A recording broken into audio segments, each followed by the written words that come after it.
ওই নবীর খতমে নবুয়তের চেয়ারকে সমুন্নত করবার জন্য যদি আপনাদেরকে ডাক দেওয়া হয়, নবীকে যারা গালি দেয় তাদের বিরুদ্ধে যুদ্ধের মোকাবিলা করবার জন্য যদি আপনাদেরকে জিহাদের ময়দানে রক্ত দিতে ডাক দেয়, তাজা কলিজা দিতে ডাক দেয়, হযরতে হামজার মতো নবীর জন্য, নবীর ইজ্জতের জন্য, খতমে নবুয়তের চেয়ারকে সমুন্নত করবার জন্য তাজা রক্ত দিতে রাজি আছেন কারা কারা? আল্লাহু আকবার বলে দুই হাত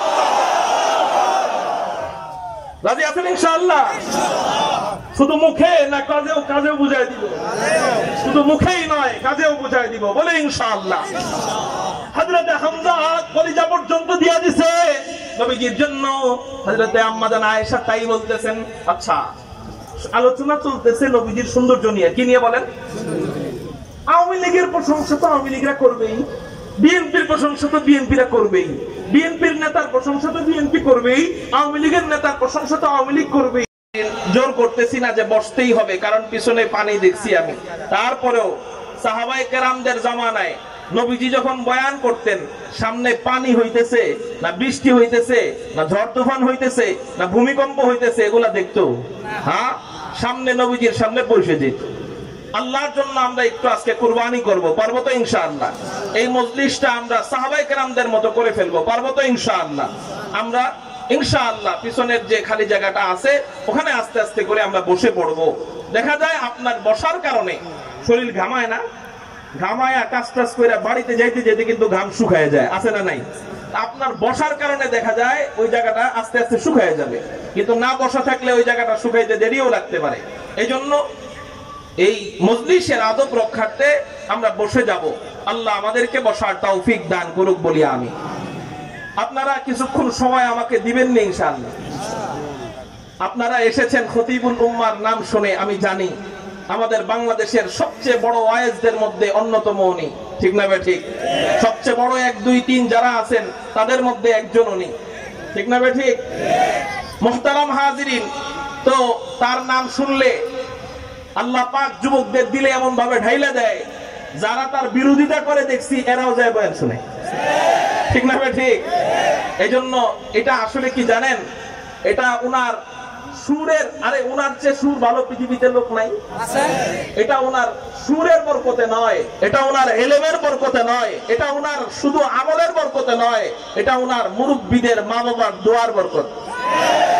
এই দোয়া যদি আমরা নিতে পারি, আমাদের এক উস্তাদ বলতেন যে মা বাবার দোয়া নিয়ে তুমি যাই হইবা বড়টা হইবা। কি হইবা? দুষ্টামি করে বলতেন, রহস্য করে বলতেন, তুমি যদি চোর হও বড় চোর হইবা। কেন? তোমারে আল্লাহ ছোট রাখবো না, তো বড়টা রাখবো, লিডার রাখবে। তো তুমি মা বাবার দোয়া নিয়ে শাইখুল হাদিস হইবা তো বড় শাইখুল হাদিস হইবা, ইমাম হইবা তো বড় ইমাম হইবা, শায়েখ হইবা তো শাইখুল মাশায়েখ হইবা, শাইখুল হাদিস হইবা তো শাইখুল হাদিসদের উস্তাদ হইবা, বক্তা হইবা তো খতিবুল উম্মাহ হইবা। এই জন্য এখান থেকে আমাদের শিক্ষা, মা বাবার দোয়া নিয়া আমাদের ব্যবসা, আমাদের বাণিজ্য, আমাদের চাকরি, আমাদের কাজ, আমাদের কর্ম মা বাবার দোয়া নিয়ে করা চাই। আমাদের সমাজে তো এমনও সন্তান এখন আমাদের দেখতে হয় মোবাইলকে মহাব্বত করে বাবাকে জবাই করে, মোবাইলকে মহাব্বত করে বাবা মোবাইল কেন চালাইতে নিষেধ করলে এই জন্য বাবাকে খুন করে। এই জামানা দেখার আগে তো মায়ের মরে যাওয়া ভালো ছিল, ঠিক না ঠিক? এটা 1 নাম্বার দোষী আমাদের মা বাবারা। মা বাবাদেরকে বলবো, সন্তানের হাতে শয়তানের বাক্স তুইলা দিয়া এরপরে বললেন না বাবা চালায়ও না চালায়ও না চালায়ও না। আগে থেকেই সতর্ক হন, ছোট্ট সময় থেকে এই সমস্ত শয়তানের বাক্স দূরে রাখেন, তো কি হবে? ওই সন্তান আস্তে আস্তে আস্তে আস্তে যখন নিজেকে কন্ট্রোল করা শিখবে, বিয়ের পরে যে মোবাইলটা হাতে দিলেও নিজেকে ছোট সময় থেকে কন্ট্রোল করতে করতে অভ্যাস হয়ে গেছে, তখন আর এটার কারণে মা বাবার সাথে খারাপ আচরণ করবে না। কিন্তু একজন ছোট বাচ্চা, ও আগুন দেখলে তো হাত দিবেই, ছোট হাপুর কাটে ও আগুন দেখলে তো হাত দিবেই। একজন বাচ্চা যার দাড়ি হয় নাই, ওর হাতে টাচ করে মোবাইল দিলে ওই মোবাইলের মধ্যে গেমস দেখলে তো গেমস খেলতে মনে চাইবেই, ওই মোবাইলের মধ্যে নারী পাইলে তো কথা বলতে মনে চাইবেই। তা আপনি ওই অবুঝ বাচ্চার হাতে মোবাইল দিলেন কেন? এই জন্য আগে মা বাবাদের দোষ, ঠিক না ঠিক? এই জন্য মা বাবার দোয়া আমাদের পাইতে হবে, মা বাবাদেরও ভূমিকা পালন করতে হবে। সন্তান যেন আমার দোয়া নিয়ে চলে, ওই ভূমিকা যদি পালন না করি, হয়তো সব সন্তান জবাই করবে না, জবাই করার চেয়ে বড়টা করবে, বৃদ্ধাশ্রমে রেখে আসতে পারে, এর চেয়ে মরে যাওয়া ভালো। অনেকে তো বৃদ্ধাশ্রমে রাখে না, ঘরের ভিতরে যে খারাপ আচরণ করে, বিবির সামনে যেভাবে মারে, লজ্জা দেয়, এর চেয়ে মা তখন আল্লাহকে, আল্লাহ তাড়াতাড়ি দুনিয়ার থেকে নিয়ে যাও, নতুন বউর সামনে আমারে পোলায় যেভাবে লজ্জা দিল, এর চেয়ে মরে যাওয়া ভালো। ঠিক না ভাই? ঠিক। আল্লাহ আমাদেরকে আদর্শবান সন্তান হওয়ার তৌফিক দান করুন, আমিন।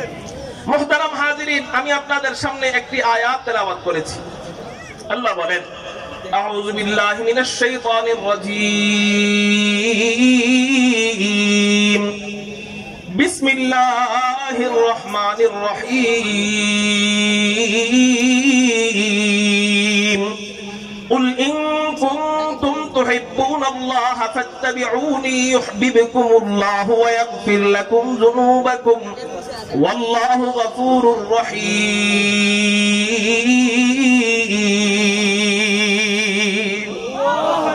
আওয়াজটা আমার মতো হয় নাই? ও গাড়িদের মতো আমার কণ্ঠ নাই না? এই জন্য আল্লাহু আকবার বলতে মনে চায় না। আল্লাহু আকবার এটা কণ্ঠ থাকা লাগবে না। আল্লাহর নাম শুনবো, কুরআনুল কারীম তেলাওয়াত শুনবো, তো মুমিন এমনিই তো চিৎকার দিবে আল্লাহু আকবার বলে। এই জন্য আমি আর বলবো না যে আল্লাহর নাম বলেন, বারবার বলতেও খারাপ লাগে। আল্লাহর নাম মুসলমানের মুখ দিয়ে তো বলানো লাগবে কেন? মুসলমান তো অটোমেটিক আল্লাহর নামের জিকির করার জন্য ওত পেতে থাকবে। আল্লাহ আল্লাহ কে আমজা মুর্শিদ কে মায়খানা মে হে, আল্লাহ আল্লাহ কে আমজা মুর্শিদ কে মায়খানা মে হে, दोनों आलम की हकीकत एक पैमाने में है, दोनों आलम की हकीकत एक पैमाने में है। আল্লাহর নাম বলতেও যার মজা লাগে, শুনতেও তার মজা লাগে, কেন মজা লাগবে না? আল্লাহ কুরআনুল কারীমের মধ্যে বলেন, ফাযকুরুনি আযকুরকুম ওয়াশকুরুলি ওয়ালা তাকফুরুন।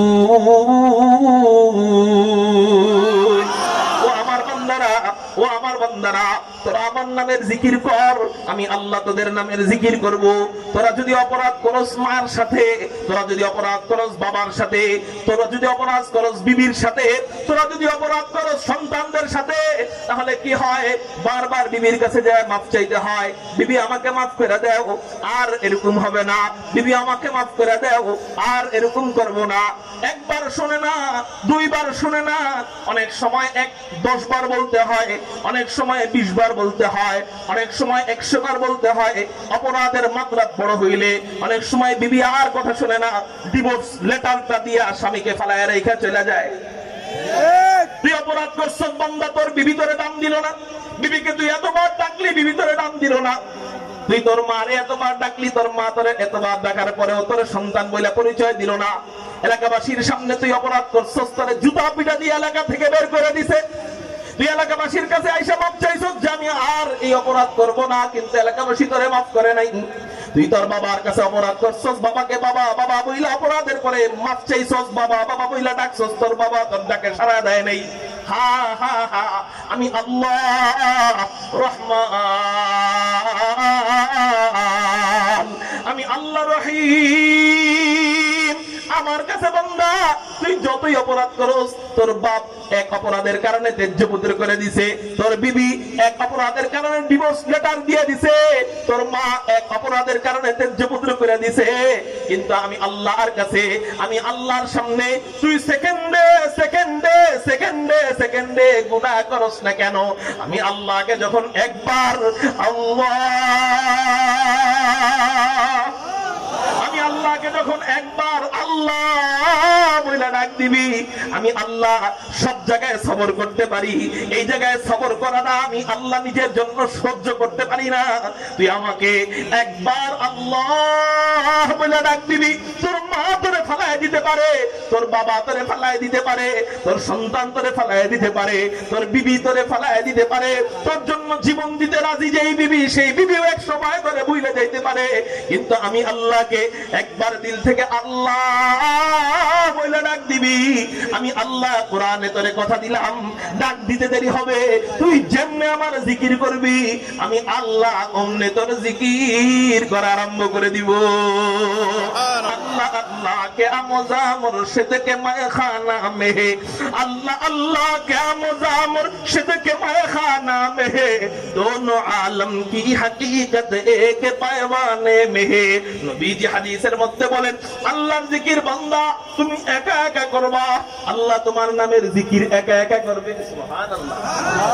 তাহাজ্জুদের নামাজের পর যায় নামাজের মুসল্লাটা বিছায়া তুমি আসন হইয়া পয়সা আল্লাহর নামের জিকির নীরবে নিবৃতে করবা। লা ইলাহা ইল্লাল্লাহ, লা ইলাহা ইল্লাল্লাহ, লা ইলাহা ইল্লাল্লাহ, লা ইলাহা ইল্লাল্লাহ।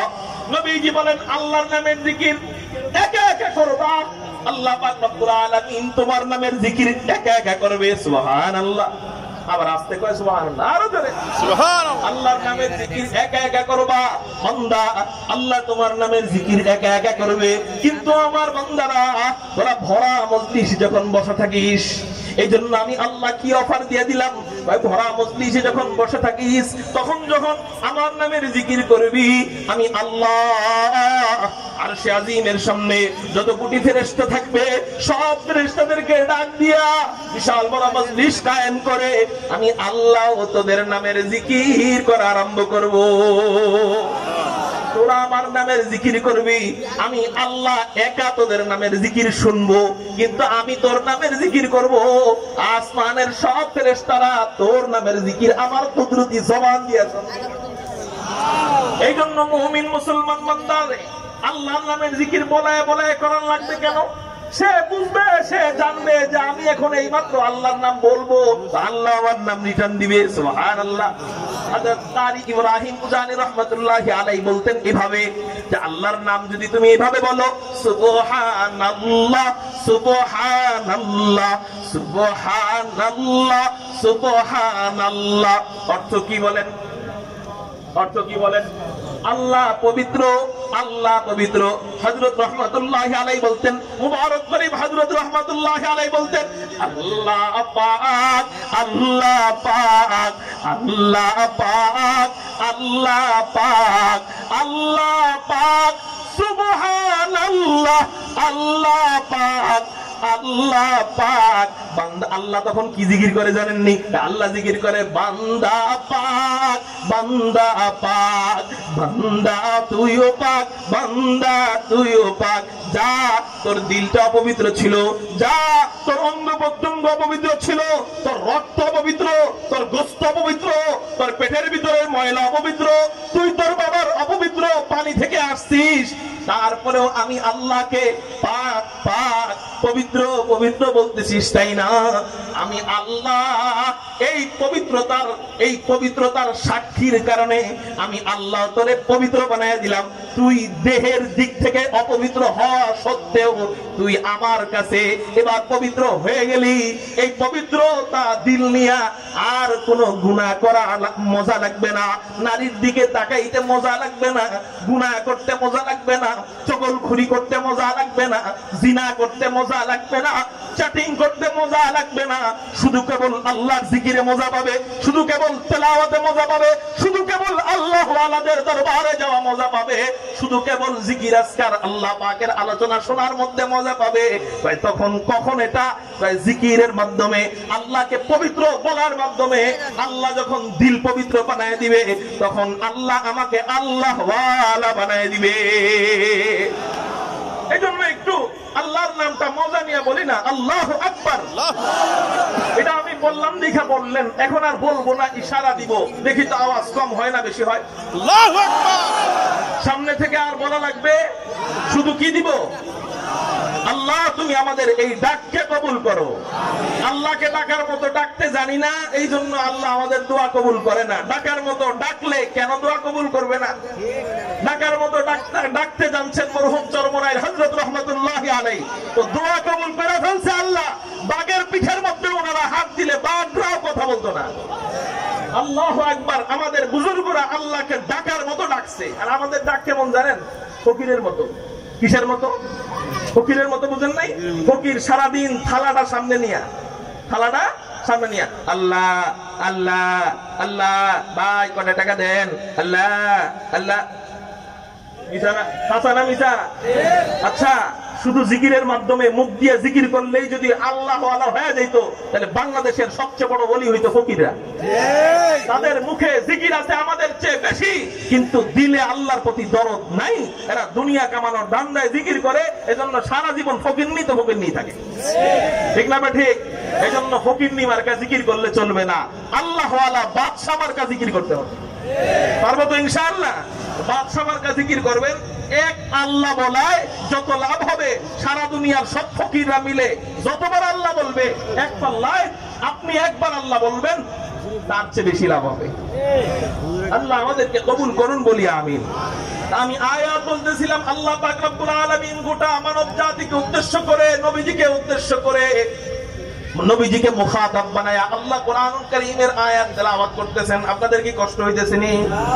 আল্লাহ পাক রব্বুল আলামিন কোরআনুল কারীমের মধ্যে বলেন, কুল ইন কুনতুম তুহিব্বুনাল্লাহ ফাত্তাবিউনি ইউহিব্বুকুমুল্লাহ ইউহিব্বুকুমুল্লাহু ওয়া ইয়াগফির লাকুম যুনুবাকুম ওয়াল্লাহু গফুরুর রহিম।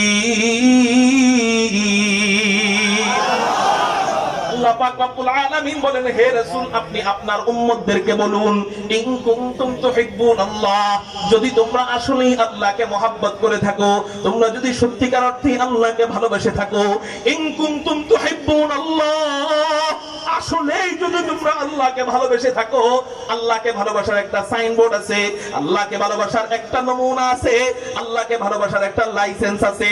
এই লাইসেন্স যদি তোমার সাথে থাকে, তাহলে জান্নাতের দরজায় তোমাকে গ্রহণ করা হবে। এই লাইসেন্স যদি তোমার সাথে না থাকে, তুমি যতই আশিকে রাসূল দাবি করো, তুমি যতই বিশ্ব আশিকে রাসূলের নিজের দাবিদার হও না কেন, এই সার্টিফিকেট, এই প্রবেশপত্র যদি তোমার সাথে না থাকে, তাহলে তোমাকে আল্লাহ ওয়ালা হিসাবে ফেরেশতারা গ্রহণ করবে না, তোমাকে আল্লাহ জান্নাতে ঢুকতে দিবে না। আমরা আল্লাহকে ভালোবাসি কারা কারা? আল্লাহু আকবার বলে একটা হাত বলেন, আলহামদুলিল্লাহ। হাত নামান। আমরা সবাই আল্লাহকে ভালোবাসি না? কিন্তু এটা হলো মুখের বলা। কিসের বলা? একজনে, খেয়াল করেন, পরীক্ষার হলে, বোর্ড পরীক্ষা চলতেছে, এসএসসির বোর্ড পরীক্ষা, পরীক্ষার হলের সামনে যায় সব দেখাইতে পারছে, কিন্তু প্রবেশপত্র দেখাইতে পারে নাই। ছাত্ররা প্রবেশপত্র দেখাইতে পারে নাই। অনেক ভালো ছাত্র, অনেক ভালো ছাত্র, অনেক ব্রিলিয়ান্ট ছাত্র, ও আগে যত বৃত্তি পেয়েছে সবগুলা দেখাইছে দারোয়ানকে, ভাই এই যে দেখেন আমি এই স্কুলের ছাত্র। হ্যাঁ, দারোয়ান ভাই, হ্যাঁ বাস্তব, তুমি এই স্কুলের ছাত্র, বিশ্বাস করলাম। এই যে দেখেন আমার রোল নাম্বার এটা, হ্যাঁ তাও বিশ্বাস করলাম। তারপর আমি আরো কয়েকবার বৃত্তি পেয়েছিলাম, হ্যাঁ তাও বিশ্বাস করলাম। এবার আমার এই ঢুকতে দেন হলে, আমার পরীক্ষার সময় হয়ে গেছে, আর 5 মিনিট গেলে স্যারেরা আমাকে আর গ্রহণ করবে না, তাড়াতাড়ি একটু ঢুকতে দেন। হ্যাঁ তোমার সব আছে, ঠিক আছে, কিন্তু একটা জিনিস নাই, সেটা হলো প্রবেশপত্র নাই। কি নাই?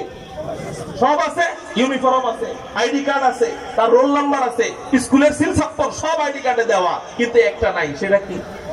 প্রবেশপত্র। এটা না থাকলে যত ভালোই ছাত্র হোক না কেন, তাকে পরীক্ষার হলের ভিতরে ঢুকতে দেওয়া হবে। আমরা জান্নাতে যাব, আমরা যতই আল্লাহ ওয়ালা নিজেদেরকে দাবি করি না কেন, যতই ইমানদার দাবি করি না কেন, ওই জিনিসটা যদি আমার না থাকে, আমরা জান্নাতের গেট থেকেই সরে যাব। আল্লাহ দয়া করলে সেটা ভিন্ন কথা, কিন্তু ফেরেশতাদের কাছে আল্লাহ রুলস দিয়ে দিবেন, এই জিনিস না থাকলে ভিতরে ঢুকতে পারবে না। সেই জিনিসটা কি? আল্লাহকে ভালোবাসতে গেলে একটা প্রবেশপত্র লাগে, সেই প্রবেশপত্রের নাম নবীজিকে আল্লাহ বলেন, রাসূল ফাত্তাবিউনি ইউহিব্বুকুমুল্লাহ, আপনি আপনার উম্মতদেরকে বলুন, উম্মতেরা যেন আপনার সুন্নতের অনুসরণ করে। নবীজি বলেন, হে আমার উম্মতেরা, তোমরা আমার অনুসরণ করো, আমার সুন্নতের অনুসরণ করো, তো কি হবে? এটাই তোমার প্রবেশপত্র, এটাই তোমাকে জান্নাতে ঢুকিয়ে দিবে। তুমি যতই খারাপ ছাত্র হও, তুমি যতই দুর্বল ছাত্র হও, যতই লাস্ট বেঞ্চের ছাত্র হও না কেন, এই প্রবেশপত্র আছে তো পরীক্ষার হলে ঢুকতে পারবা। তুমি যতই দুর্বল ছাত্র হও না কেন, তুমি যতই বেনামাজি হও না কেন, তুমি যতই মক্খর, তুমি যতই ঘুষখোর, যতই অহংকারী হও না কেন, এই লাইসেন্সটা যদি একবার তওবা নসিব হওয়ার পর এই লাইসেন্সটা নিয়ে কবরে ঢুকতে পারো, আমার সুন্নত নামক জিনিসের লাইসেন্সটা নিয়ে যদি কবরে ঢুকতে পারো, তোমার অন্য দিক দিয়ে দুর্বলতা থাকলেও আল্লাহ তোমাকে জান্নাতে ঢুকিয়ে দিবে। সেটা কি বলেন ভাই? আমার নবীজির সুন্নাত। কুল ইন কুনতুম তুহিব্বুনাল্লাহ ফাত্তাবিউনি ইউহিব্বুকুমুল্লাহু ওয়া ইয়াগফির লাকুম যুনুবাকুম। আমার নবীর সুন্নাত যদি থাকে তাহলে আর মুখে বলা লাগবে না আমি আশিকে রাসূল, আর মুখে বলা লাগবে না আমি আল্লাহ ওয়ালা। আল্লাহ পাক রব্বুল আলামিন বলেন আমি আল্লাহ নিজে তোমারে ভালোবাসা শুরু করে দিব, শুধু আমার রাসূলের সুন্নতের অনুসরণ করবা। সুবহানাল্লাহ বলেন। এবার বলেন যে মানে সুন্নত সে হলো উম্মত। বলেন যে মানে সুন্নত। এবার আসেন, আমরা এটা জানি কিন্তু তারপরেও সুন্নত মানতে মনে চায় না কেন? সুন্নত আমাদের ভালো লাগে না কেন? সুন্নতের অনুসরণ করতে মজা লাগে না কেন? কারণ নবীজির প্রতি আমাদের দিলে মহাব্বত কম, এই জন্য সুন্নতের অনুসরণ আমাদের মজা লাগে না। নবীজির প্রতি যদি আমাদের দিলের ভিতরে মহাব্বত থাকতো তাহলে নবীজির আদেশ মানতে মনে চাইতো। হ্যাঁ, চেয়ারম্যান সাহেব আপনাকে বললো এই নারকেল গাছ থেকে নারকেল পাইরা খাওয়াও, আপনি পাইরা খাওয়াবেন ভয়ে না মহাব্বতে? ভয়ে। যদি আমি নারকেল পেড়া না খাওয়াই তাহলে আমার কোন সময় কোন সিগনেচারে আটকায় দেয় বলা যায় না। আপনি ভয়ে পেড়া খাওয়াবেন কিন্তু মুহাব্বতে খাওয়াবেন না। ওই ভয়ে যে পেড়া খাওয়াবেন আপনার দিলে কষ্ট হবে, শরীরে কষ্ট হবে, কিন্তু আপনার নতুন বিবি আপনাকে বলল এই নারকেল গাছের নারকেল খাইতে চাই, তখন নতুন বিবির জন্য আপনি নারকেল পারলেন ভয়ে না মুহাব্বতে? একই কাজ একজনের করা, একজনে আদেশ দিলে ভালো লাগে মানতে, আরেকজনে আদেশ দিলে খারাপ লাগে মানতে। হা হা হা, নবীজির প্রতি মহব্বত যখন দিলের মধ্যে ঢুকে যাবে, নবীজির প্রতি অগাধ ভালোবাসা যখন দিলে ঢুকে যাবে, তখন আর বলা লাগবে না যাও নামাজ পড়ো। নবীজির প্রতি মহব্বত যখন দিলে ঢুকে যাবে তখন বলা লাগবে না সন্তানদেরকে পর্দা শিখাও, মেয়েদেরকে পর্দা করে স্কুলে পাঠাও, ছেলেদেরকে নামাজি বানাও, সন্তানদেরকে আল্লাহ ওয়ালা বানাও। হা হা, বিবিকে পর্দায় চালাও। তখন আর বলা লাগবে না নবীজিকে যে ভালোবাসবে শুধু শুনতে দেরি হবে যে নবীজি আদেশ দিছে, মাগার মানতে দেরি হবে না। এই জন্য সুন্নত মানার আগে কি দরকার? মুহাব্বত আনা দরকার। জোরে বলেন কি আনা দরকার? চলেন আজকে আলোচনা করি একটু নবীজির মুহাব্বত দিয়া নবীজিকে আমরা ভালোবাসবো কেন। দুই কারণে আমি দুই ভাবে জবাব দিব। আমরা নবীজিকে ভালোবাসবো কেন, কয়ভাবে জবাব দিব বলেন? দুই ভাবে। এক নাম্বার জবাব আমি হাদিস থেকে জবাব দিব, দুই নাম্বার জবাব আমি বিজ্ঞানের আলোকে জবাব দিব। হাদিসের জবাব নবীজিকে আমি ভালোবাসবো কেন, পয়েন্ট মনে রাখবেন। এক নাম্বার পয়েন্ট, আল্লাহকে ভালোবাসতে গেলে রাসূলের সুন্নত দরকার। দুই নাম্বার, সুন্নত অনুসরণ পরিপূর্ণভাবে করতে গেলে মুহাব্বত দরকার। পয়েন্ট মনে থাকবে। তিন নাম্বার, মুহাব্বত আসবে কেন, মুহাব্বত নবীজিকে করব কেন। এখন আলোচনা শুরু হবে নবীজিকে আমরা মুহাব্বত করব কেন। মনে থাকবে নি কথাটা? নবীজিকে ভালোবাসবো, হাদিসের জবাব। নবীজি বলেন ক্বালা রাসূলুল্লাহ সাল্লাল্লাহু আলাইহি ওয়াসাল্লাম আহিব্বুল্লাহ লিমা ইয়াযুকুম মিন নি'মাহ ওয়া আহিব্বুনি লিহুব্বিল্লাহ ওয়া আহিব্বু আহলা বাইতি লিহুব্বি।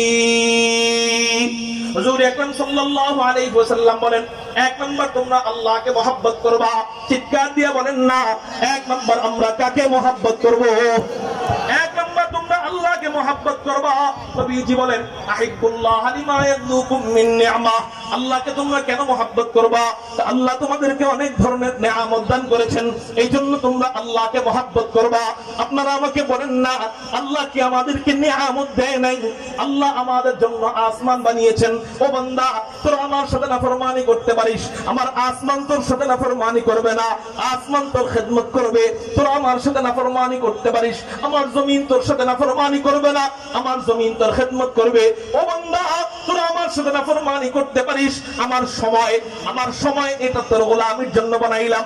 সময় আমার গোলামি করে, আসমান আমার গোলামি করে, সূর্য আমার গোলামি করে, চন্দ্র আমার গোলামি করে, রাত আমার গোলামি করে, দিন আমার গোলামি করে, চন্দ্র সূর্য গ্রহ নক্ষত্র আমার গোলামি করে, সকাল আমার গোলামি করে, দুপুর আমার গোলামি করে, রাত আমার গোলামি করে।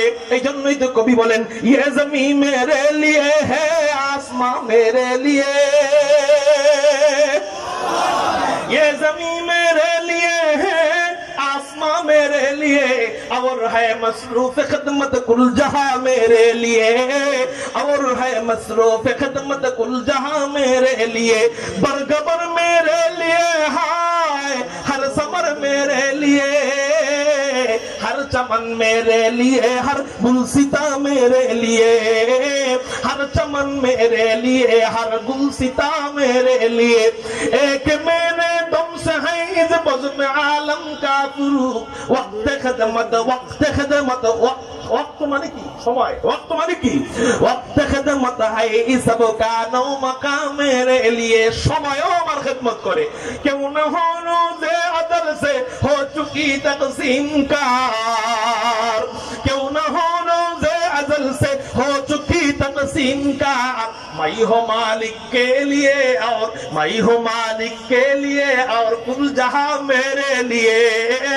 मैं हो मालिक के लिए और कुल जहां मेरे लिए कारो ज़बान যেন বন্ধ থাকে না একটু চিৎকার দিয়ে বলি না আল্লাহু আকবার আল্লাহ সব আমার জন্য বানাইছেন ও আমার বান্দারা তোরা আমার সাথে নাফরমানি করবি আমার সময় তোর খেদমত করবে রাত তোর খেদমত করবে দিন তোর খেদমত করবে অক্সিজেন তোর খেদমত করবে বাতাস তোর খেদমত করবে হ্যাঁ সব তোর গোলামির জন্য বানাইলাম এবার বল বান্দা তোর 3.5 হাত বডিটা কার গোলামির জন্য আল্লাহর গোলামির জন্য আল্লাহ তুমি আমাদেরকে তোমার খাঁটি গোলাম হওয়ার তৌফিক দান করো সবাই বলি আমিন এক নম্বর আল্লাহকে মহব্বত করব কয় আল্লাহকে মহব্বত করব কেন নবীজি কারণ বলতেছেন আল্লাহ তোমাদেরকে যেটা তুমি জানো এরকম নেয়ামত যেটা তুমি জানো না এরকম নেয়ামত দান করেছেন দুই নম্বর তুমি কাকে মহব্বত করবা নবীজি বলেন ওয়াহিব্বুনি লিহুব্বিল্লাহ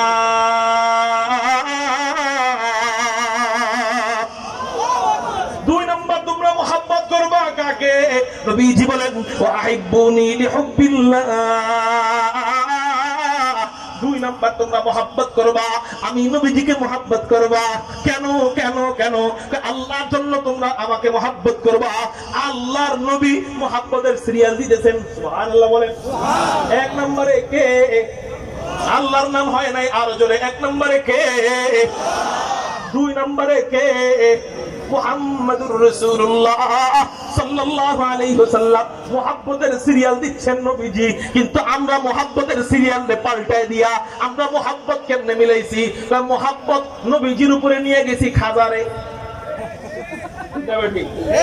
গান গায় না আল্লাহর ধন রাসূলে দিয়া আল্লাহ গেল গায়েব হয়া তার মানে আল্লাহ আগে হাজির ছিল এখন গায়েব হ্যাঁ আল্লাহ হইল আল্লাহ গেল গায়েব হয়ে মানে কি গেলর আগে হাজির ছিল আর এখন গায়েব আল্লাহর ধন রাসূলে দিয়া আল্লাহ গেল গায়েব হয়ে রাসূলের ধন খাজারে দিয়া রাসূল রইল মদিনায় শুয়া খাজা তোমার দরবারেতে কেউ ফিরে না খালি হাতে চিৎকার দিয়ে কর নাউযুবিল্লাহ তার মানে গানের ভিতরে বুঝাইতেছে আল্লাহ এখন কিছু না রাসূল এখন কিছু না শুধু খাজার কবর পূজা করো তো বাস তুমি আল্লাহ ওয়ালা হয়ে যাইবা তুমি মুর্শিদ হয়ে যাইবা তুমি পীরে কামেল হয়ে যাইবা নাউযুবিল্লাহ বলেন নাউযুবিল্লাহ সত্যিকারের খাজারা খারাপ না আবার ভুল বুঝেন না খাজা আজমি হযরত মঈনুদ্দিন চিশতি রাহমাতুল্লাহ আলাইহি খারাপ হ্যাঁ কিন্তু যে সমস্ত তথাকথিত ভণ্ডরা তাদের নাম বিক্রি কইরা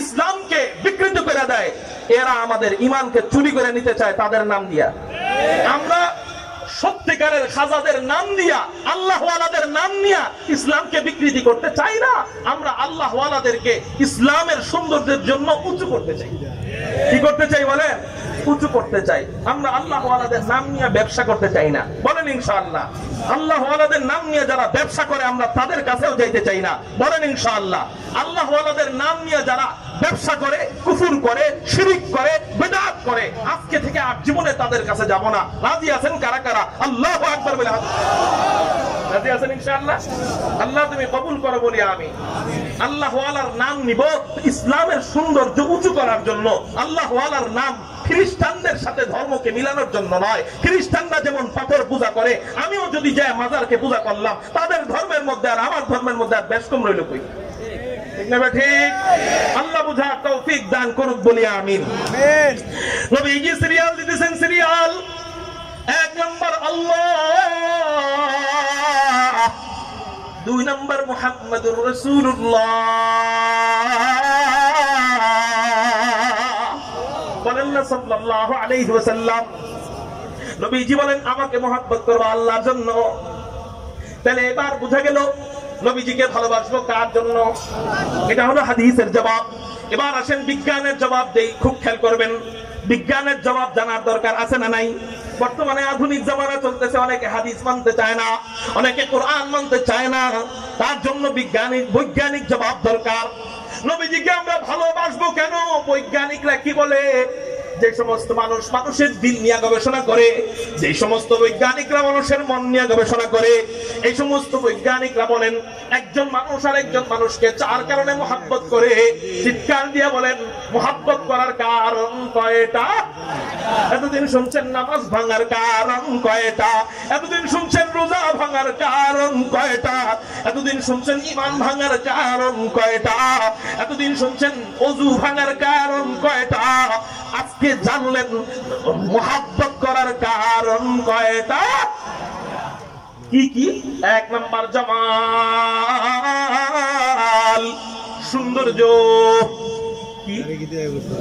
একজন মানুষ আর একজন মানুষের প্রেমে পড়ে, প্রথম কারণ সৌন্দর্য দেখা। ঠিক না ভাই? ঠিক। প্রথম কারণ সৌন্দর্য দেখা প্রেমে পড়ে। প্রেমিক প্রেমিকার প্রেমে পড়ে সৌন্দর্য দেখা। সৌন্দর্য দেখা যদি ভালো লাগে, প্রেমের প্রস্তাব দেয়, রাজি না হইলে কষ্ট পায়। এই কষ্ট এমন চূড়ান্ত পর্যায়ে যায়, কাঙ্ক্ষিত নারীকে না পাওয়ার কারণে অনেক ছেলেরা, অথবা কাঙ্ক্ষিত পুরুষকে না পাওয়ার কারণে অনেক মেয়েরা আত্মহত্যা পর্যন্ত করে। তাহলে এখানে বলেন কয়টা ভালোবাসার কারণ পাইলো? এখানে পাইলো কয়টা? কি সেটা? শুধু সৌন্দর্য। ভালোবাসলো জীবন দিয়া। 2 নম্বর কারণ হলো কামাল, যোগ্যতা বা পূর্ণতা। একজন মানুষ আর একজন মানুষকে মহব্বত করে যোগ্যতার কারণে, তার সৌন্দর্যের দরকার নাই। সৌন্দর্য দেখা তারে মানুষ ভালোবাসে না, সৌন্দর্যের কারণে তাকে মানুষ ভালোবাসে না। আচ্ছা, আপনারা আমাদের বড় ভাই মুফতি রেজাউল করিম ভাইয়ের জন্য আসছেন, তার সৌন্দর্য দেখা তারা মহব্বত করেন না যোগ্যতা দেখা মহব্বত করেন? যোগ্যতা দেখা তারা মহব্বত করেন। আল্লাহ পাক রব্বুল আলামিন দিনের ভিতরে এমন ইলম দান করছেন, বাংলাদেশের 80% কিতাবগুলা যদি পুড়ায় দেওয়া হয়, তার ভিতর থেকে যদি বলা হয় আমার দিল বলে এটা, সত্য মিথ্যা আল্লাহ জানেন, দিল বলে এটা, যদি তাকে বলা হয় সব কিতাব পুড়ায় দেওয়া হয়েছে, তোমার ভিতর থেকে ইলম বের করা শুরু করে দাও, আমার দিল বলে ওই 80% কিতাবের মধ্যে 50% কিতাব আল্লাহ ওনার দিল থেকে বের করে দিবে। তাহলে এই যোগ্যতা দেখে আমরা তারা ভালোবাসি। ঠিক না বেঠি? আল্লাহু আকবার, আল্লাহু আকবার। একজন মানুষ আর একজন মানুষকে যোগ্যতা দেখে মহব্বত করে। সৈয়দ মোহাম্মদ ফজলুল করিম রহমাতুল্লাহি আলাইহি চেহারা অনেক সুন্দর ছিল নি, কি দেখা মহব্বত করছি বলেন না? উনার আমলের যোগ্যতা দেখা। ঠিক না বেঠি? আল্লাহু আকবার। এই যোগ্যতা দেখা মানুষ মানুষের জন্য জীবন দিয়া দেয়। এই যোগ্যতা দেখা মানুষ মানুষের জন্য জীবন দিয়া দেয়। আল্লাহর কসম করে বলি তারা এখন দুনিয়াতে নাই। যদি আমি উবাইদুর রহমান হুযাইফিকে কেউ বলে সৈয়দ ফজলুল করিমকে কেউ গালি দিছে, তুমি তাকে মারতে যেতে পারবা কিনা? তাকে কেউ গালি দিছে, তার বিরুদ্ধে লড়াই করতে পারবা কিনা? আল্লাহর কসম নিজের বুকটাকে পেতে দিতে রাজি আছি। আল্লাহু আকবার। শাইখুল হাদিস আল্লামা আজিজুল হক রাহমাতুল্লাহি আলাইহি নাই, আল্লামা আহমদ শফি রহমাতুল্লাহি আলাইহি নাই, আল্লামা জুনায়েদ বাবুনগরী রহমাতুল্লাহি আলাইহি নাই, মুফতি ফজলুল হক আমিনী রহমাতুল্লাহি আলাইহি নাই। হ্যাঁ, মুফতি ফজলুল হক আমিনী রহমাতুল্লাহি আলাইহিকে আমার এই 2 চোখ দিয়ে দেখি নাই, শুধু শুনছি ওনার আমলের ব্যাপারে, শুধু শুনছি ওনার যোগ্যতার ব্যাপারে। তারপরেও আল্লাহর কসম করে বলি, বাংলাদেশের কোরআন আছে কারাতে যদি কেউ তাকে গালি দেয়, আর যদি কেউ আমাকে বলে যে ফজলুল হক আমিনী রহমাতুল্লাহ আলাইহিকে গালি দিছে, তার বিরুদ্ধে আমরা যুদ্ধ করব, তুমি আগে থাকতে রাজি আছনি? হ্যাঁ, আলহামদুলিল্লাহ।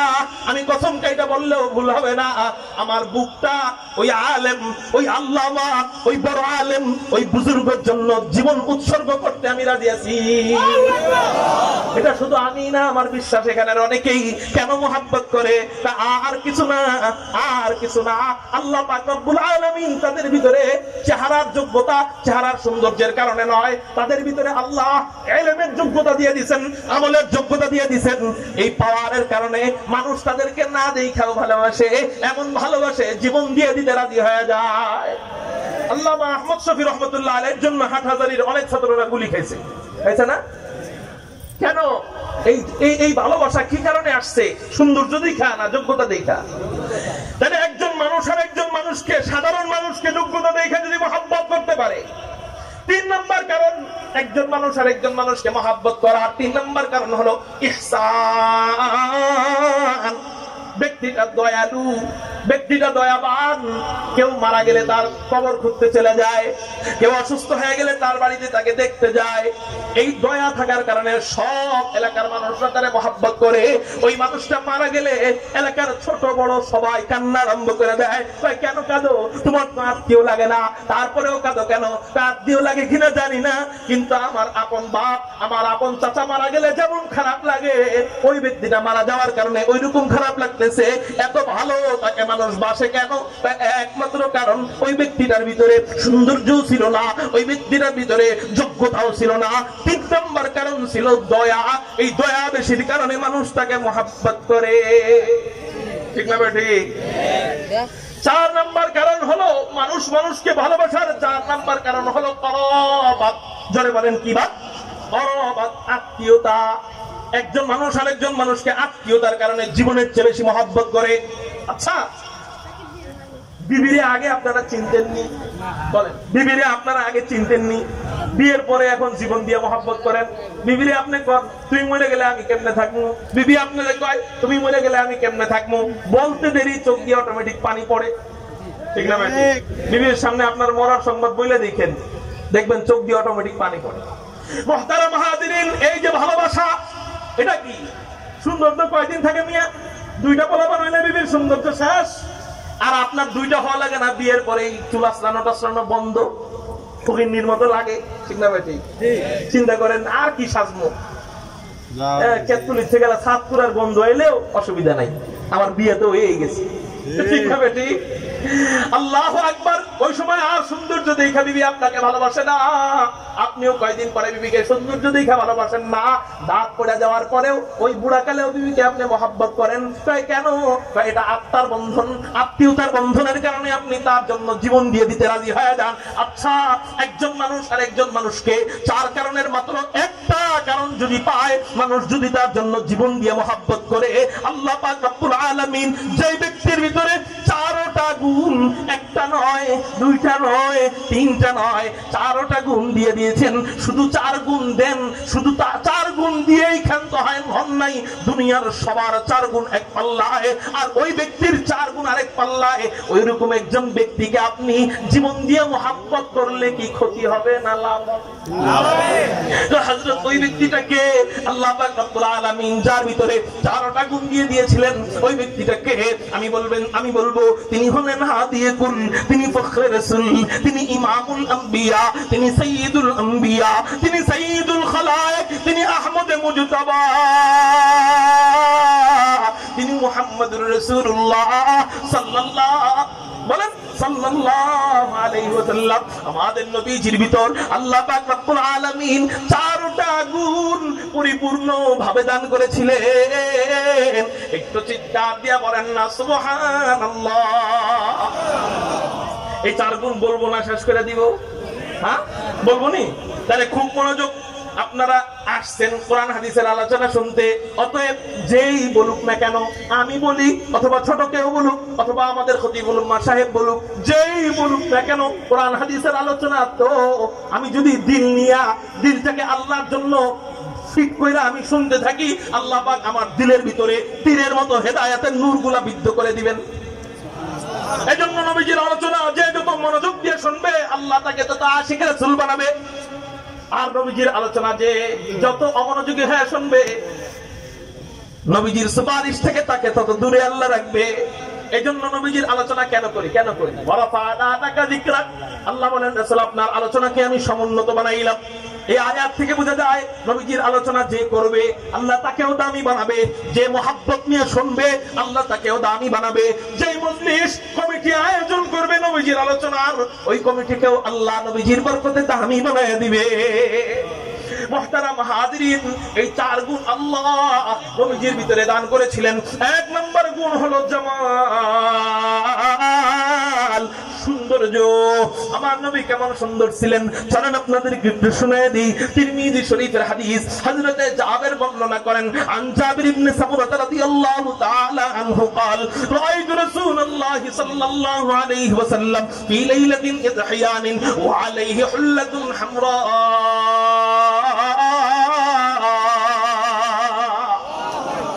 হযরত হযরতে জাবের বলেন আমি হুজুর আকরাম সাল্লাল্লাহু আলাইহি ওয়াসাল্লামকে এক চন্দ্রোজ্জ্বল রজনীতে, এক চাঁদের রজনীতে আমি নবীজিকে দেখতে পাইলাম, লাল ডোরা কাটা কাপড় পরিহিত অবস্থায় নবীজি বসে রয়েছে।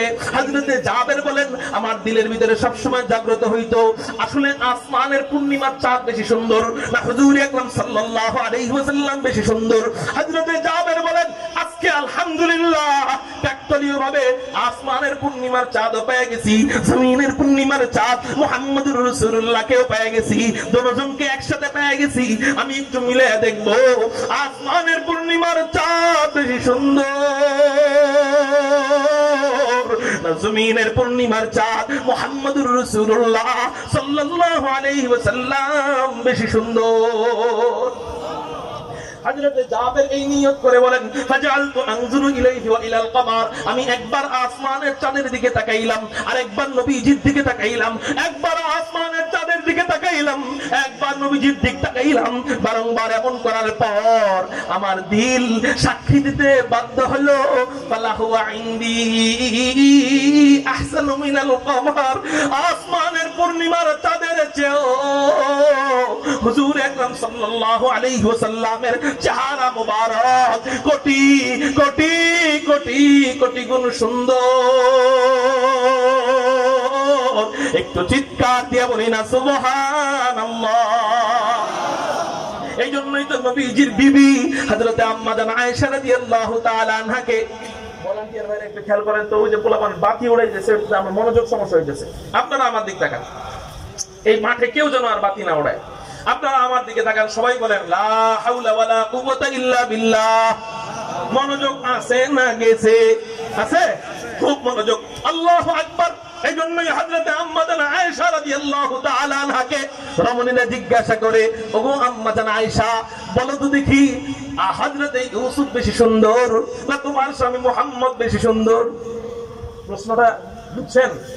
খুব সেনসিটিভ প্রশ্ন। কিন্তু কারে সুন্দর করবো কোন দিক দিয়ে? ইউসুফের সৌন্দর্যের দলিল তো তখন ছিল, কিন্তু কে বেশি সুন্দর এটার দলিল তো তখন নাই। আল্লাহু আকবার। এজন্যই কিয়াস মাঝে মাঝে লাগে। হযরত আম্মা জান আয়েশা রাদিয়াল্লাহু তাআলা আনহা বুদ্ধি খাটাইলেন, বুদ্ধি যুক্তি খাটাইলেন। হযরত আম্মা জান আয়েশা রাদিয়াল্লাহু তাআলা আনহা যেই জবাব দিলেন, এই জবাবটা উম্মতে মুহাম্মাদির দিলকে শান্ত করে দেয়। মাঝে মাঝে প্রশ্ন জাগে, আম্মা জান হযরতে ইউসুফ বেশি সুন্দর না আমাদের নবী আকা নামদার তাজদার মদিনা সরকারে দো জাহাঁ আহমদ মুজতবা মুহাম্মদুর রাসূলুল্লাহ সাল্লাল্লাহু আলাইহি ওয়াসাল্লাম বেশি সুন্দর? এই প্রশ্ন আম্মা জান আয়েশাকে করার পর হযরত আয়েশা বলেন, দেখো আমি তো ইউসুফকে দেখি নাই, আমি তো গায়েবের খবর জানি না, আমি দেখলে বুঝাইতে পারতাম যে ইউসুফ বেশি সুন্দর না আমার স্বামী বেশি সুন্দর। আবার আমার স্বামীর বেশি প্রশংসা করতে গেলে তোমরা কইবা স্বামী তো প্রশংসা করবে না, স্বামীর প্রশংসা বিবি করবে না তো করবে কি? এই জন্য আমি বলবো না কে বেশি সুন্দর, আমি একটা যুক্তি পেশ করতেছি, তোমরা মিলে দেখো। কি যুক্তি? ইউসুফকে দেখা মিশরের রমণীরা হাত কাটে হাত, ইউসুফকে দেখা মিশরের রমণীরা হাত কাটে হাত, হাতের আঙ্গুল গুলো পড়ে যায়, মাগার টের পায় না। কিন্তু আমার স্বামীকে যারা হযরতে ইউসুফকে দেখা মিশরের রমণীরা হাত কাটে হাত, হাতের আঙ্গুল পড়ে যায়, টের পায় না। এখান থেকে বোঝা যায়, এখান থেকে বোঝা যায় আল্লাহর সৃষ্টি যদি এত সুন্দর হয়, ওই মালিক না জানি কত সুন্দর। এই জন্যই মাজজুব আল্লাহ আলা যারা ছিলেন, মজনুন আল্লাহ আলা যারা ছিলেন, এরা মাঝে মাঝে আল্লাহকে দাবি নিয়ে কিছু কথা বলতেন যেগুলো আমাদের মুখে সাজে না। আল্লাহকে দাবি নিয়ে কিছু কথাবার্তা বলতেন। বড় পীর আব্দুল কাদের জিলানী রাহমাতুল্লাহ আলাইহি আল্লাহকে দাবি নিয়ে কথা বলতেন। আল্লাহকে দাবি নিয়ে কথা বলার এক পর্যায়ে আল্লাহকে বলতেন, আল্লাহ এত জান্নাত চাইতেছি, জান্নাত চাইতেছি, আচ্ছা ঠিক আছে আল্লাহ তুমি আমারে জাহান্নাম দিয়ে দিলে দুঃখ নাই, কিন্তু জাহান্নামের দেওয়ালে একটু ছিদ্র রাখো, যে ছিদ্র দিয়ে আমি তোমারে দেখবো। আল্লাহ জাহান্নামের দেওয়ালের ওই ছিদ্র দিয়ে আমি যখন তোমাকে দেখবো, তখন জাহান্নামের আগুন আমারে পুড়াবে, মাগার ওই পুড়া আমার কাছে পুড়া মনে হবে না, জাহান্নাম গরম হবে। তোমাকে যখন দেখবো, ওই দেখার প্রশান্তির সামনে জাহান্নামের তাপ আমার কাছে তাপ মনে হবে না। এটার যৌক্তিকতা আসলেই পাওয়া যায়। আল্লাহর সৃষ্টি হযরত ইউসুফকে দেখা যদি হাতের আঙ্গুলের কাঁটা ব্যথা না লাগে, তাহলে ওই সৃষ্টির স্রষ্টা বানানেওয়ালা, ওই সৃষ্টি বানানেওয়ালা আল্লাহ, ওই আল্লাহকে দেখলেও তো জাহান্নামের আগুনের কোনো টের না পাওয়ারই কথা। আল্লাহ আমাদেরকে তোমাকে দেখার মতো চোখ দান করো, বলি আমিন।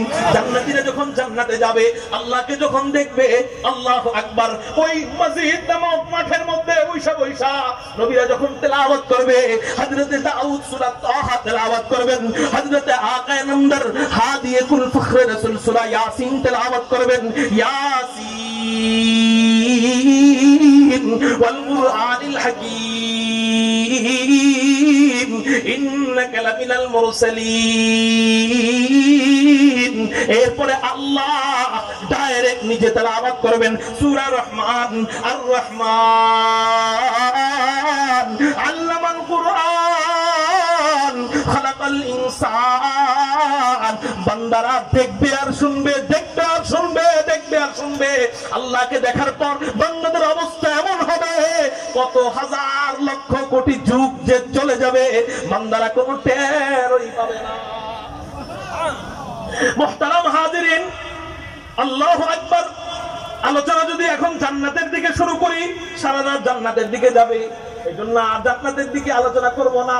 আল্লাহ যদি কখনো তৌফিক দেয়, কাগজ আইসা গেছে যে হুজুর কাছাকাছি, আপনাদেরকে বহুতক্ষণ কষ্ট দিছি, হুজুর কখন আসবে এটা আমি বুঝতে পারতেছিলাম না, এই জন্য বয়ান লম্বা করতেছিলাম, নাহলে আমার আলোচনা 1 ঘন্টার মধ্যে এটা শেষ হয়ে যাওয়ার কথা। হুজুর কোথায় আছে এটা আমার অজানা ছিল, এই জন্য আমি লম্বা করতেছিলাম। এখন শুনলাম কাছে এসে গেছে, এখন আর লম্বা করার সুযোগ নাই। অনেক কষ্ট হয়েছে আপনাদের। মুহতারাম হাজিরিন, তাহলে আল্লাহকে দেখার, আল্লাহ যদি, আল্লাহ পাক রব্বুল আলামিন ইউসুফকে যদি এত সুন্দর বানায়, আল্লাহ কত সুন্দর, তাই না? এই যে হুজুর কাছাকাছি আসছে এটা বলার পরে আরো 8 হয়ে বসবেন, অন্যদিকে তাকান কেন?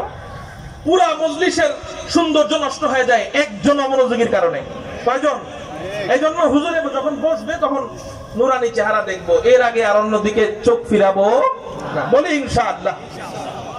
মুহতারাম হাজিরিন, বলতেছিলাম হযরত আম্মা জান আয়েশা রাদিয়াল্লাহু তাআলা আনহা বলতেছেন, শোনো, আমি তো ইউসুফকে দেখি নাই, কিন্তু একটা যুক্তি মিলাইতেছি, যুক্তিটা তোমরা মিলায়া দেখো। কয় কি যুক্তি? কয় ইউসুফকে দেখা তো মিশরের রমণীরা হাত কাটছে হাত, কিন্তু আমার স্বামী মুহাম্মদকে যারা একবার দেখার মতো দেখে, তারা শুধু হাত নয়, হযরতে হামজার মতো তাজা কলিজা পর্যন্ত হাসতে হাসতে কাইটা দিয়া দেয়। আমরা আম্মা জান আয়েশার কথার সাথে মিলায়ে বলবো, ওগো আম্মা জান আয়েশা, আমরা হতভাগা উম্মতেরা নবীজিকে দেখি নাই, তো কি হইছে? ওই নবীর খতমে নবুয়তের চেয়ারকে সমুন্নত করবার জন্য যদি আপনাদেরকে ডাক দেওয়া হয়, নবীকে যারা গালি দেয় তাদের বিরুদ্ধে যুদ্ধের মোকাবিলা করবার জন্য যদি আপনাদেরকে জিহাদের ময়দানে রক্ত দিতে ডাক দেয়, তাজা কলিজা দিতে ডাক দেয়, হযরতে হামজার মতো নবীর জন্য, নবীর ইজ্জতের জন্য, খতমে নবুয়তের চেয়ারকে সমুন্নত করবার জন্য তাজা রক্ত দিতে রাজি আছেন কারা কারা? আল্লাহু আকবার বলে দুই হাত রাজি আছেন ইনশাআল্লাহ? শুধু মুখে না কাজেও, কাজেও বুঝাই দিব, শুধু মুখেই নয় কাজেও বুঝাই দিব, বলে ইনশাআল্লাহ। হযরতে হামজা কলিজা পর্যন্ত দিয়া দিছে নবীজির জন্য। হযরতে আম্মা জান আয়েশা তাই বলতেছেন। আচ্ছা, আলোচনা চলতেছে নবীজির সৌন্দর্য নিয়ে, কি নিয়ে বলেন? আওয়ামী লীগের প্রশংসা তো আওয়ামী লীগরা করবেই, বিএনপির প্রশংসা তো বিএনপিরা করবেই, বিএনপির নেতার প্রশংসা তো বিএনপি করবেই, আওয়ামী লীগের নেতার প্রশংসা তো আওয়ামী লীগ করবেই, আওয়ামী লীগের নেতার প্রশংসা তো বিএনপি করবে, বিএনপির নেতার প্রশংসা তো আওয়ামী লীগ করবে।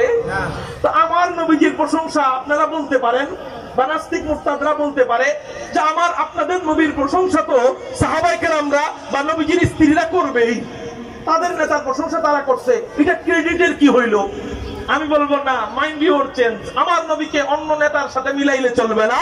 আমার নবীর চেহারার প্রশংসা শুধু সাহাবায়ে কেরামরা করেন নাই, হযরতে আম্মা জান আয়েশা করেন নাই, শুধু বিবিরাই করেন নাই, বরং অমুসলিমদের বড় বড় নেতারা, পণ্ডিতরা, আলেমরা, অমুসলিমদের আলেমরা নবীজির চেহারা দেখে এত ভালো লাগছে যে কালেমা পড়ে মুসলমান হয়েছে।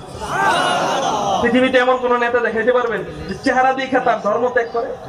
হ্যাঁ, আমার নবীর ক্ষেত্রে যদি একটা একটা করে হাদিস বলি সারা রাত শেষ হয়ে যাবে, কিন্তু আমি একটাই হাদিস বলে আমার বয়ান শেষ করব। আমার নবীর চেহারা দেখে মুসলমান হওয়ার ইচ্ছা পোষণ করছে এমন একটা হাদিস শোনেন, তিরমিজি শরীফের হাদিস। হযরত আব্দুল্লাহ ইবনে সালাম, নামটা কি বললাম বলেন, সবাই বলেন। হযরত আব্দুল্লাহ ইবনে সালাম উনি কে ছিলেন? উনি ইহুদিদের আলেম ছিলেন। মজার গল্প, মজার হাদিস, মনোযোগ দিয়ে শুনেন। উনি ইহুদিদের আলেম, ওনার বাড়ি ছিল মদিনায়। তিনটা কথা বললাম, তিনটার উত্তর দেন। নাম কি? সবাই বলতে পারবেন। নাম কি? বাড়ি কোথায়? উনি কে ছিলেন? ইহুদিদের আলেম। কাদের আলেম? হযরত আব্দুল্লাহ ইবনে সালাম উনি বলেন, মুহাম্মদ নামক একজন ব্যক্তি মক্কা থেকে হিজরত করে মদিনায় আসলো। মানুষ তার কাছে যায়, তাকে দেখে, তাকে দেখতে যায়, ভালো লাগে, কথা শুনে, বয়ান শুনে আর মুসলমান হয়ে যায়। হযরত আব্দুল্লাহ ইবনে সালাম বলেন, আমি একটু যাব যাচাই বাছাই করার জন্য। মানুষ দেখা, মানুষ তো হুজুগে মানুষ, দেখলেই ভালো লাগে তো মুসলমান হয়ে যায়। আমি একটু যাচাই বাছাই করব, কারণ আমি ইহুদিদের আলেম। সাধারণ মানুষের দেখা আর আলেমদের দেখা এক না। সাধারণ মানুষের দেখা আর আলেমদের দেখা, সাধারণ মানুষ লেংডারে দীক্ষা করে এটা পীর, আর আলেমরা যাচাই বাছাই করে কয় হয় এটা পীর। দারুল উলুম দেওবন্দ যাচাই বাছাই করে ফতোয়া দিছে যে চরমনাই হক। যাচাই বাছাই কইরা যাইবেন। একদিন মাঝে মাঝে ঘুরতে যায় না, ঘুরতে যাইবেন মাহফিলের সময়, দেখবেন যে আমরা যা শুনি বেদাত শিরিক হয়, দেখবেন কোন কোন জায়গায় একটু বেদাত শিরিক হয় একটু দেখতে যাইবেন, কোন জায়গায় ওখানে চরমনাইতে মাজার পূজা হয় একটু দেখতে যাইবেন। দেখলেও তো একটা অভিজ্ঞতা হয়, কি বলেন? দাওয়াত দিলাম দেখতে, মুরিদ হইতে না। মুহতারাম হাজিরিন, বলতেছিলাম আল্লাহু আকবার, আল্লাহু আকবার। হযরত আব্দুল্লাহ ইবনে সালাম বলতেছেন, আমি একটু যাচাই বাছাই করব এটা আসলে সত্য নবী না মিথ্যা নবী। উনি যাচাই বাছাই করার জন্য তিনটা প্রশ্ন ঠিক করছেন। জোরে বলেন, কয়টা প্রশ্ন ঠিক করছেন? এক নম্বর প্রশ্ন হলো, উনি জানেন এই তিন প্রশ্নের উত্তর নবী ছাড়া, শেষ নবী ছাড়া আর কেউ জানে না। এক নম্বর প্রশ্ন হলো, কিয়ামতের পূর্বে সর্বপ্রথম বড় আলামত কোনটা? দুই নম্বর প্রশ্ন হলো, জান্নাতীরা জান্নাতে যাওয়ার পর আল্লাহ পাক রব্বুল আলামিন সর্বপ্রথম জান্নাতীদেরকে কোন খাবার দিয়ে মেহমানদারি করাবেন? তিন নম্বর প্রশ্ন হলো, সন্তানের চেহারা কখনো বাবার মতো কেন হয়, আবার কখনো মায়ের মতো কেন হয়? কঠিন তিনটা প্রশ্ন নিয়ে নবীজির দরবারে যাইতেছেন যাচাই বাছাই করার জন্য। যদি সত্য হয় ঈমান আনবো, যদি মিথ্যা হয় মুখোশ উন্মোচন করে দিব, এই নিয়তে নবীজির কাছে যাইতেছেন। অন্য ইহুদিরা বলেন, ও নেতা সাহেব, ও পণ্ডিত মশাই, আপনি কই যান? হযরত আব্দুল্লাহ ইবনে সালাম বলে, কে নাকি নবী দাবি করছে, আমি একটু ওনারে আটকাইতে যাই, তিনটা প্রশ্ন করতে যাই। অন্য ইহুদিরা বলে, আমরাও আপনার সাথে যাব, আমরাও খেলা দেখবো। আপনি একা দেখবেন কেন? আমরা মুহাম্মদের গোমর ফাঁস করে ছাড়বো, চলেন আপনার সাথে যাই। হযরত আব্দুল্লাহ ইবনে সালাম বিশাল বড় ইহুদিদের কাফেলা নিয়া নবীজির দরবারে রওনা হয়। নবীজির মসজিদে নববীতে তখন বয়ান করতেছিলেন, মসজিদে নববীতে নবীজি এই হাদিস তেলাওয়াত করতেছিলেন। তখন আফশুস সালাম ওয়া আতঈমুত তুআম ওয়াসাল্লু বিল-লাইল ওয়ান-নাসু নিয়াম তাদখুলুল জান্নাতা বিসালাম। হযরত আব্দুল্লাহ ইবনে সালাম দূর থেকে নবীজির হাদিস শুনতেছেন, দূর থেকে নবীজির কথা শুনতেছেন, কিন্তু নজর ভালোভাবে পড়ে নাই। দূরে তো চেহারা ভালোভাবে বুঝা যাইতেছে না। যেই মাত্র নবীজির চেহারা মুবারক, যেই মাত্র নবীজির চেহারা মুবারক হযরত আব্দুল্লাহ ইবনে সালামের নজরে পড়ছে, সাথে সাথে হাত ফেরে খেয়ে গেছেন। হযরত আব্দুল্লাহ ইবনে সালাম দাঁড়ায় গেছেন। হযরত আব্দুল্লাহ ইবনে সালামকে অন্য ইহুদিরা বলে, ও আব্দুল্লাহ ইবনে সালাম, যাও, প্রশ্ন করো না কেন? যাও, জিজ্ঞাসা করো না কেন? যাও, নবীজির না তুমি আটকাইবা? যাও, নবীজির না তুমি যাচাই বাছাই করবা? হযরত আব্দুল্লাহ ইবনে সালাম বলেন, ও মিয়ারে, প্রশ্ন করব কি, যাচাই বাছাই করব কি, আটকাইব কি? আমি তো চেহারা দেখে নিজেই আটকায় গেছি, আমি চেহারা দেখে বুঝে গেছি। লাইসা বিওয়াজহিন কাযাব, এত চমৎকার চেহারাওয়ালা ব্যক্তি, এত সুন্দর চেহারাওয়ালা ব্যক্তি কখনো মিথ্যা নবী হইতে পারে না। খতমুর রাসূল নাজম সুবুল সুবহ হিদায়াত, খতমুর রাসূল नजम सुबुल सुबह हिदायत हत्ता के नज़ीरी तू अल हक बशीरी आए खत्म रसूल उम्मत तू खैर ममबूद आए खत्म रसूल उम्मत तू खैर ममबूद जो समर के आयत हमदर फसल आखिरी जो समर के आयत हमदर फसल आखिरी আমার নবী এমন সুন্দর এমন সুন্দর এমন সুন্দর যে শুধু মুসলমানরাই নয় শুধু সাহাবায়ে কেরামরাই নয় শুধু নবীজির বিবিরাই নয় অমুসলিমদের লিডাররা পর্যন্ত আমার নবীর চেহারা দেখা কালেমা পড়ে মুসলমান হয়ে যায় এমন একজন সুন্দর নবী পায়া আমরা খুশি কারা কারা আল্লাহু আকবার বলে দিই খুশি খুশি হইলে কি হবে হাত নামা হুজুর খুশি হইলাম তো খুশি হয়ে লাভ কি হচ্ছে লাভ হইলো খুশি মোতাবেক কাজ করতে হবে কেমনে বুঝছেন এখন আমার শেষ কথা খুব মনোযোগ জান্নাতের সমস্ত নেয়ামত এক পাল্লায় যদি রাখেন জান্নাতের বাড়ি অনেক সুন্দর এই সৌন্দর্য এক পাল্লায় জান্নাতের গাড়ি অনেক সুন্দর এই সৌন্দর্য এক পাল্লায় জান্নাতের সব সুখের সৌন্দর্য এক পাল্লায় জান্নাতের সমস্ত আপনার সমুদ্র সৈকতের সৌন্দর্য এক পাল্লায় সব খাবারের সৌন্দর্য এক পাল্লায় সব বাগানের সৌন্দর্য এক পাল্লায় সব ফল ফুলের সৌন্দর্য এক পাল্লায় আমার নবীকে আল্লাহ জান্নাতে যে সৌন্দর্য দান করবেন সেই সৌন্দর্য আরেক পাল্লায় জান্নাতের সব সৌন্দর্যের চেয়ে নবীজির সৌন্দর্য সবচেয়ে বেশি হবে সুবহানাল্লাহ এখন আমি যদি জান্নাতি হওয়ার পরেও ওই সুন্দর নবীর কাছে জান্নাতে থাকতে না পারি যেন আমি জান্নাতের অর্ধেকের বেশি নিয়ামত থেকে বঞ্চিত হয়ে গেলাম বুঝেন নাই কথাটা জান্নাতের কি জান্নাতের অর্ধেক না অর্ধেকের বেশি নিয়ামত থেকে বঞ্চিত হয়ে গেলাম কারণ আমার নবীর চেহারার সৌন্দর্য জান্নাতের সব সৌন্দর্যের চেয়ে বেশি সুবহানাল্লাহ বলেন তাহলে ওই সুন্দর নবীকে যদি জান্নাতে দেখতে চান ওই নবীর কাছে যদি থাকতে চান ওই নবীর পাশাপাশি যদি থাকতে চান তাহলে তো জান্নাতে গেলেই তো হইছে নবীজির কাছে থাকলে আর সৌন্দর্য ছাড়া আর কোনো লাভ আছে নি হ্যাঁ বরযাত্রীর সাথে যাত্রীরা যায় তো যাত্রীরা চেয়ারে দূরে খাইতে বসলে যেই খানা পায় বরের সাথে বসলে একই খানা পায় না আরো হাই কোয়ালিটির পায় দূরে বৈশা যদি খায় একটার জায়গায় দুইটা রোস্ট চাইলে রাগ হয়ে যায় আর বরের সাথে যদি খাইতে বসে পুরা আস্ত খাসির বারবিকিউ আমরা নবীর উম্মত হয়া পুরা কপাল যদি নবীর থেকে দূরে জান্নাতে থাকি নবীর উম্মত হয়া সার্থক যদি নবীর কাছে জান্নাতে থাকি নবীজির কাছে জান্নাতে থাকতে চাই যারা নবীজির কাছে জান্নাতে থাকতে চাই একটা মাত্র আমল করতে হবে জোরে বলেন কয়টা আমল ওই যে শুরুতে বলছিলাম ওই লাইসেন্সের কথা শুরুতে বলছিলাম ওই কিসের কথা প্রবেশপত্রের কথা ওই প্রবেশপত্রের কথা নবীজি বলতেছে যে আমার সাথে যদি জান্নাতে থাকতে যাও শোনো মান আহাব্বা সুন্নতি ফাকাদ আহাব্বানি ওয়া মান আহাব্বানি কানা মাই ফিল জান্নাহ যে আমার সুন্নতকে ভালোবাসলো সে আমাকেই ভালোবাসলো আর যে আমাকেই ভালোবাসলো সে আমার সাথেই জান্নাতে থাকবে সুবহানাল্লাহ তাহলে বোঝা গেল আয়াত থেকে বুঝলাম আল্লাহকে ভালোবাসার একটা প্রবেশপত্র সেটার নাম সুন্নাত জোরে বলেন আল্লাহকে ভালোবাসার লাইসেন্স কি নবীজিকেও ভালোবাসার নবীজির কাছে থাকার নবীজির পাশে থাকার লাইসেন্স কি তাহলে বোঝা গেল আল্লাহকে পাওয়ার যেই রাস্তা নবীজিকে পাওয়ার একই রাস্তা সেটার নাম সুন্নাত আল্লাহ আমাদের ব্যক্তি জীবন আমাদের পারিবারিক জীবন আমাদের সামাজিক জীবন আমাদের রাষ্ট্রীয় জীবন রাসূলের সুন্নাত মোতাবেক চলার তৌফিক দান করুন সবাই বলি আমিন হযরত এসে গেছেন বলেন আলহামদুলিল্লাহ হযরত স্টেজে উঠতে